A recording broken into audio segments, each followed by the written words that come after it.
اس وقت جو صورتحال ہے، معاہدہ جب طے ہو گیا سیز فائر کا، جنگ بندی کا، عارضی جنگ بندی کا، اس کے بعد اگر حماس اور اسرائیل کی باڈی لینگویج کو دیکھیں تو آپ کو کیا نظر آیا؟ نفسیاتی برتری آپ کو کہاں کس طرف دیکھی آپ نے؟ اس میں نو ڈاؤٹ آپ نے جو سوال کیا اس میں آدھا جواب چھپا ہوا ہے کہ حماس جو ہے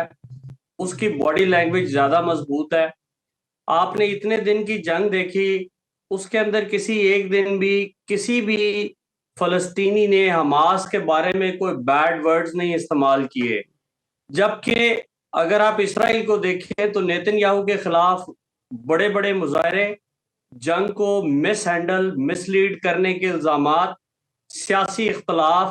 اور اسرائیل کو ایک غیر محفوظ ملک قرار دیا جانے لگا ہے۔ اکانومی بیٹھ گئی ہے، جس کی وجہ سے پوری دنیا کے اندر یہ جو چل رہا ہے سلسلہ کہ اکانومی تو اوور آل پوری دنیا کے اندر اس ٹائم سفر کر گئی ہے۔ تو ایسی صورت میں میرا نہیں خیال کہ اسرائیل جو ہے وہ ایک محفوظ اور ایک بڑی اچھی جگہ ان یہودیوں کے لیے کنسیڈر ہوگی، اور وہ لوگ بھی اس کے اندر شامل ہیں جو نیتن یاہو کے سیاسی مخالفین ہیں۔ تو ایسے میں حماس کی جو فتح ہے، بے شک وہ فلسطینیوں کی جانوں کے اوپر ہے، فلسطینیوں کا جانی نقصان بہت زیادہ ہوا ہے، لیکن انہوں نے اپنے آپ کو منوایا ہے، اور آئندہ آنے والے ٹائم کے اندر صرف پی ایل او نہیں بلکہ حماس جو ہے وہ سیاسی طور پہ ان شہداء کی وارث بنے گی اور کلیم کرے گی کہ ہمیں ریپرزنٹیشن دی جائے۔ اور بے شک اسرائیل کہہ چکا ہے کہ ہم اس پہ قبضہ نہیں کریں گے غزہ پہ، اور ہم اس کو پی ایل او کے حوالے کریں گے، لیکن زمینی حقائق جو ہیں وہ کچھ اور ہیں۔ اب جو ڈیل کے بعد جو ابھی سیز فائر کا جو معاہدہ ہوا ہے، اس کے بعد ہم دیکھ رہے ہیں کہ 61 ٹرک جو ہیں وہ وہاں پہنچائے گئے ہیں شمالی غزہ میں، اور لگ ہی رہا تھا کہ اب لوگ وہاں واپس جائیں گے، لیکن ابھی کی اطلاع، ابھی تھوڑی دیر پہلے کی اطلاع ہے کہ اسرائیلی آرمی نے ان کو واپس شمالی غزہ جانے سے لوگوں کو روک دیا ہے۔ آنے والے دنوں میں کیا دیکھ رہے ہیں اب آپ؟ آگے والے دنوں کے اندر میں نفرت دیکھتا ہوں۔ اس کی وجہ یہ ہے کہ جتنے لوگ مارے گئے ہیں ان کے جو بچ جانے والے ہیں وہ اس چیز کو کبھی بھی بھلا نہیں سکیں گے۔ اور جہاں تک آپ اسرائیل کی بات کرتے ہیں، اس کے تو یقین کریں کہ پوری دنیا کے جو دل ہیں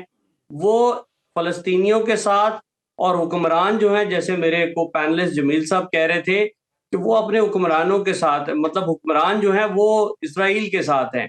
تو اس کا رزلٹ جو ہے وہ کوئی اتنا اچھا نہیں نظر آتا، اور آئندہ آنے والے ٹائم کے اندر سیٹل ہونے میں ان کی فائنینشیل ہیلپ چاہیے، ان کے سیٹل ہونے کے اندر ان کے لیے انفراسٹرکچر چاہیے۔ بلڈنگز ٹوٹ چکی ہیں، وہاں پہ جو امدادی سامان دیا جا رہا ہے وہ بھی سخت چیکنگ کے بعد دیا جا رہا ہے، اور اگر اسرائیل دوبارہ اٹیک کرتا ہے تو میرا خیال ہے کہ وہ ساری امداد تو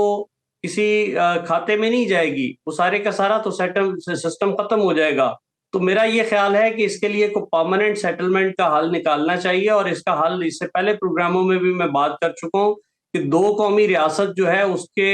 نظریے کے اوپر عمل کرنا پڑے گا، ادروائز یہ سلسلہ چلتا رہے گا۔ اور اگر آپ انٹرنیشنلی دیکھیں تو امریکہ اور جو رشیا اور چائنا کی جو اکنامک وار ہے